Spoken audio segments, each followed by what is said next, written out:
નમસ્કાર વાલા વિદ્યાર્થી મિત્રો, સ્વાગત છે તમારું। આજે વાત કરીશું ધોરણ 8માં આપણી નવીન સ્વાધ્યાયન પોથી જે આપવામાં આવેલી છે તેમાં મિત્રો ભાગ નંબર 1ની અંદર સામાજિક વિજ્ઞાનનો પાઠ નંબર 15 ભારતીય બંધારણ જે આપવામાં આવ્યો છે તેનું આપણે આ વિડીયોમાં સચોટ સાચું અને સંપૂર્ણ સોલ્યુશન કરવા જઈ રહ્યા છીએ।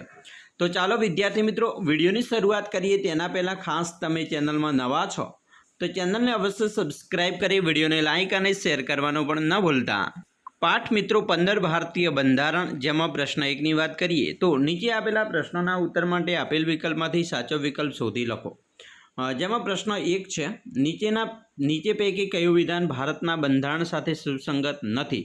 તો 4 વિધાન આપેલા છે। તેમાં મિત્રો અહીંયા જે વિધાન છે તે બંધારણ માટે કુલ 266 બેઠક મળી કામગીરી પૂર્ણ કરે એ વિધાન યોગ્ય નથી, જે 166 બેઠક આવે, પરંતુ અહીંયા વિધાન એવું કંઈ આપેલું નથી। બરાબર, જો એવું આપ્યું હોય કે સુસંગત છે તો અહીંયા સુસંગતમાં વિધાન 1, 2, 3 આવે, પરંતુ અહીંયા વિધાન આપણે 4 લખવું હોય તો લખી શકાય કે વિધાન 4 છે એ સુસંગત નથી। બીજું છે, નીચેના પૈકી કઈ બાબત ડૉક્ટર બાબા સાહેબ આંબેડકર સાથે લાગુ પડે છે? તો જવાબ આવશે ફક્ત બીજી બાબત, જે બંધારણના ખરડા સમિતિના તે અધ્યક્ષ હતા। બરાબર, બંધારણ સભાના અધ્યક્ષ ન હતા। ત્રીજું છે, ડૉક્ટર રાજેન્દ્ર પ્રસાદ માટે કઈ બાબત સુસંગત છે? તો બંને સાચી છે। તેઓ બંધારણ સભાના અધ્યક્ષ પણ હતા અને સ્વતંત્ર ભારતના પ્રથમ રાષ્ટ્રપતિ પણ હતા। ચોથો છે વિકલ્પ, બંધારણ ઘડતર માટે કેટલા સમયગાળો લાગ્યો? તો 2 વર્ષ 11 માસ અને 18 દિવસ। પાંચમો વિકલ્પ છે, આપણા દેશમાં બંધારણ ક્યારે અમલમાં આવ્યું? તો 26 જાન્યુઆરી 1950। છઠ્ઠો, બંધારણ નિર્માણ વખતે મતાધિકારની ઉંમર કેટલી નક્કી કરવામાં આવી છે? તો બંધારણ વખતે મિત્રો 21 વર્ષની ઉંમર નક્કી કરવામાં આવી અને પાછળથી તેની ઉંમર ઘટાડીને 18 વર્ષ કરવામાં આવી। 7, તમારી ઉંમર હાલમાં મિત્રો 13 વર્ષ છે તો કેટલા વર્ષ પછી તમે મતદાન કરી શકશો? તો મિત્રો 18 વર્ષે મતદાન થાય તો 13 ને 5 18, એટલે કે 5 વર્ષ પછી મતદાન કરી શકાય। 8, ભારતમાં આગામી લોકસભાની સામાન્ય ચૂંટણી કયા વર્ષમાં થશે? તો 2024માં થઈ અને નેક્સ્ટ ચૂંટણી 2029માં થશે। 9, નીચેના પૈકી કોણ બંધારણ સભાના સભ્ય નથી? તો મોહનદાસ ગાંધી। પ્રશ્ન 2, ખાલીગા પૂર્ણ કરવાની છે। પહેલી ખાલીગા છે કે ભારતીય ખાલીગા શાસન પદ્ધતિ અપનાવી છે? તો લોકશાહી શાસન પદ્ધતિ। 2, ભારતમાં ચૂંટાયેલા સભ્યો સામાન્ય રીતે ખાલીગા વર્ષ માટે લોકોનું પ્રતિનિધિત્વ કરે છે? તો 5 વર્ષ માટે। 3, સંઘ સરકારને ખાલીગા તરીકે પણ ઓળખવામાં આવે છે? તો કેન્દ્ર સરકાર। 6, બંધારણ ઘડતરની કામગીરી કુલ ખાલીગા બેઠકોમાં પૂર્ણ થઈ? તો 166। 5, ડૉક્ટર બાબા સાહેબ આંબેડકરે ખાલીગા હકને બંધારણનો આત્મા સમાન કહ્યો છે? તો બંધારણીય ઇલાજોનો। પ્રશ્ન 3ની વાત કરીએ તો નીચેના વિધાનો સાચા છે કે ખોટા તે લખો। જેમાં પહેલું વિધાન છે કે ભારત દેશનું બંધારણ વિશ્વમાં સૌથી મોટું લેખિત બંધારણ છે, તો આ વિધાન સાચું છે। 2, ભારતનું બંધારણ 15 ઓગસ્ટ 1947ના રોજ અમલમાં આવ્યું હતું, તો આ વિધાન ખોટું છે। 3, 6 થી 14 વર્ષ સુધીના બાળકોને શિક્ષણની તકો પૂરી પાડવી એ માતા પિતા કે વાલીની ફરજ છે, તો આ વિધાન સાચું છે। 4, 14 વર્ષથી નીચેની ઉંમરના બાળકોને બાળમજૂરી કરાવવી એ ગુનો છે, તો એ વિધાન પણ સાચું છે। 5, બંધારણની શરૂઆત મૂળભૂત હકોથી થાય છે, તો આ વિધાન ખોટું છે, કારણ કે શરૂઆત આમુખથી કરવામાં આવે છે। પ્રશ્ન 4ની વાત કરીએ તો મને ઓળખો। જેમાં પહેલું વિધાન છે કે હું બંધારણ સભાનો સભ્ય અને ભારતનો પ્રથમ વડાપ્રધાન, તો જવાહરલાલ નહેરુ આવશે। બીજું, હું બંધારણ સભાનો સભ્ય અને ભારતનો પ્રથમ શિક્ષણ મંત્રી, તો અબુલ કલામ આઝાદ આવે। 3, હું બંધારણ સભાનો અધ્યક્ષ અને ભારતનો પ્રથમ રાષ્ટ્રપતિ, ડૉક્ટર રાજેન્દ્ર પ્રસાદ। 4, હું બંધારણીય ખરડા સમિતિનો અધ્યક્ષ અને ભારતનો પ્રથમ કાયદા મંત્રી, તો ડૉક્ટર બાબા સાહેબ આંબેડકર। 5, હું બંધારણ સભાનો સભ્ય અને ભારતનો પ્રથમ ગૃહમંત્રી, તો સરદાર વલ્લભભાઈ પટેલ। પ્રશ્ન 5ની વાત કરીએ તો આપેલા જોડકા જોડો, જેની અંદર વિભાગ અ અને વિભાગ બ છે। જેમાં પહેલું છે બંધારણ દિવસ, તો તેમાં આવશે 26 નવેમ્બર। સ્વાતંત્ર્ય દિન 15 ઓગસ્ટ। પ્રજાસત્તાક દિન તો 26 જાન્યુઆરી। માનવ અધિકાર દિન 10 ડિસેમ્બર। બંધારણીય સભાની બેઠક 9 ડિસેમ્બર। પ્રશ્ન 6ની વાત કરીએ તો નીચે આપેલા વિધાનો સામેના ખાનામાં મિત્રો હક અને ફરજ લખવાની છે।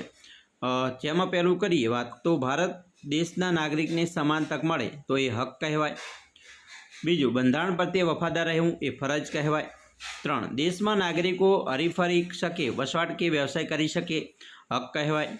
4, 14 વર્ષથી નાના બાળકોની બાળમજૂરી રોકવી ફરજ કહેવાય। 5, રાષ્ટ્રીય સંસ્થાઓ રાષ્ટ્રધ્વજ અને રાષ્ટ્રગીતનો આદર કરવો ફરજ કહેવાય। 6, જાહેર મિલકતોનું રક્ષણ કરવું ફરજ કહેવાય. 7.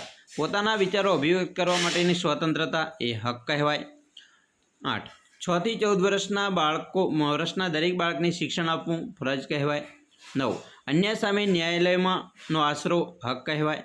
10. કોઈપણ ધર્મ પાળવાની સ્વતંત્રતા એ હક કહેવાય. પ્રશ્ન 7ની વાત કરીએ તો મુદ્દાસર જવાબ લખવાના છે, જેમાં મિત્રો પહેલો પ્રશ્ન છે લોકશાહી એટલે શું?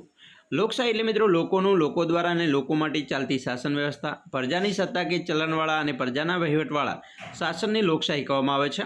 આપણા દેશની લોકશાહીમાં સામાન્ય રીતે દર 5 વર્ષે ચૂંટણીઓ યોજાય છે. તેમાં 18 વર્ષ કે તેથી વધારે ઉંમરના મતદારો ગુપ્ત મતદાન પદ્ધતિ વડે પોતાના પ્રતિનિધિઓ ચૂંટે છે.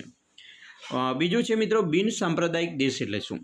તો મિત્રો ભારત એક બિનસાંપ્રદાયિક દેશ છે. બિનસાંપ્રદાયિક એટલે ભારતનું શાસનતંત્ર કોઈ ધર્મ કે સંપ્રદાયની માન્યતાને આધારે ચાલતું નથી. ધર્મ કે સંપ્રદાયના આધારે નાગરિકો વચ્ચે ભેદભાવ કે પક્ષપાત રાખવામાં આવતો નથી. નાગરિકને પોતપોતાનો કે પસંદગીનો ધર્મ પાળવાની, ગમે તે ધાર્મિક માન્યતા ધરાવવાની તેમજ તેનો પ્રચાર અને પ્રસાર કરવાની સ્વતંત્રતા મળેલી છે. તેમાં કોઈ પણ બિનજરૂરી દખલગીરી કરી શકે નહીં. 3. બંધારણના મૂળભૂત હકો એટલે શું? મિત્રો મૂળભૂત હકો ભારતના નાગરિકને બંધારણના આ 6 મૂળભૂત હકો આપ્યા છે, જેમાં એક સમાનતાનો હક, સ્વતંત્રતાનો હક, શોષણ સામે વિરોધનો હક, ધાર્મિક સ્વતંત્રતાનો હક, સાંસ્કૃતિક અને શૈક્ષણિક હક અને બંધારણીય ઇલાજોનો હક. પ્રશ્ન મિત્રો 8 છે.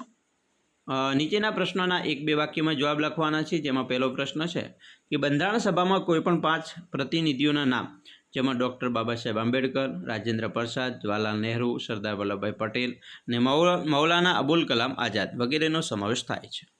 2. બંધારણ સભાના મહિલા પ્રતિનિધિઓના નામ, તો જેમાં શ્રીમતી સરોજિની નાયડુ અને શ્રીમતી વિજયાલક્ષ્મી પંડિત વગેરે બંધારણીય સભાના મહિલા પ્રતિનિધિઓ છે. 3. સંઘીય શાસન વ્યવસ્થામાં કેટલા પ્રકારની સરકાર હોય છે અને કઈ કઈ?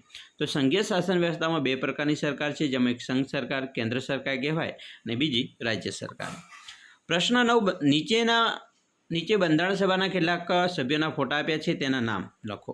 તો મિત્રો પહેલો ફોટો છે ડૉક્ટર બાબા સાહેબ આંબેડકરનો, બીજો ફોટો છે જવાહરલાલ નહેરુનો, ત્રીજો ફોટો છે શ્યામા પ્રસાદ મુખર્જી, ચોથો ફોટો છે સરોજિની નાયડુ, નેક્સ્ટ ફોટો છે અબુલ કલામ આઝાદ, વિજયાલક્ષ્મી પંડિત, રાજકુમારી અમૃત કૌર, કનૈયાલાલ મુનશી, હોમી મોદી અને હંસાબેન મહેતાનો. પ્રશ્ન મિત્રો 10ની વાત કરીએ તો ભારતના આદર્શ નાગરિક બનવા તમે કેવી ફરજો અદા કરશો તે જણાવો. તો આપણે મિત્રો લખી શકીએ કે ભારતના આદર્શ નાગરિક બનવા માટે હું અનેક ફરજો અદા કરીશ. હું મારા દેશના બંધારણનું સન્માન કરીશ અને કાયદાનું પાલન કરીશ. દેશની એકતા અને અખંડિતતાને જાળવી રાખીશ. મતદાન કરવાનો નાગરિક ધર્મ માનીને નિષ્ઠાપૂર્વક મત આપીશ. હું અન્ય નાગરિકો સાથે સૌહાર્દપૂર્વક વર્તીશ અને જાતિ ધર્મના ભેદભાવથી હું ઉપર ઉઠીશ. હું સ્વચ્છતા જાળવીશ, પર્યાવરણને સુરક્ષિત રાખીશ અને રાષ્ટ્રીય ચિહ્નો તથા ધ્વજનું સન્માન કરીશ. ઉન્નત અને શિસ્તબદ્ધ જીવન જીવીને હું દેશના વિકાસમાં સહયોગ આપીશ. આ બધા મારા નાગરિક તરીકેના કર્તવ્ય છે, જેને હું ઈમાનદારીથી નિભાવીશ. તો આવી રીતે વિદ્યાર્થી મિત્રો તમે પણ તમારા પાઠનું સ્વાધ્યાયન પોથીની અંદર સોલ્યુશન લખી શકો છો.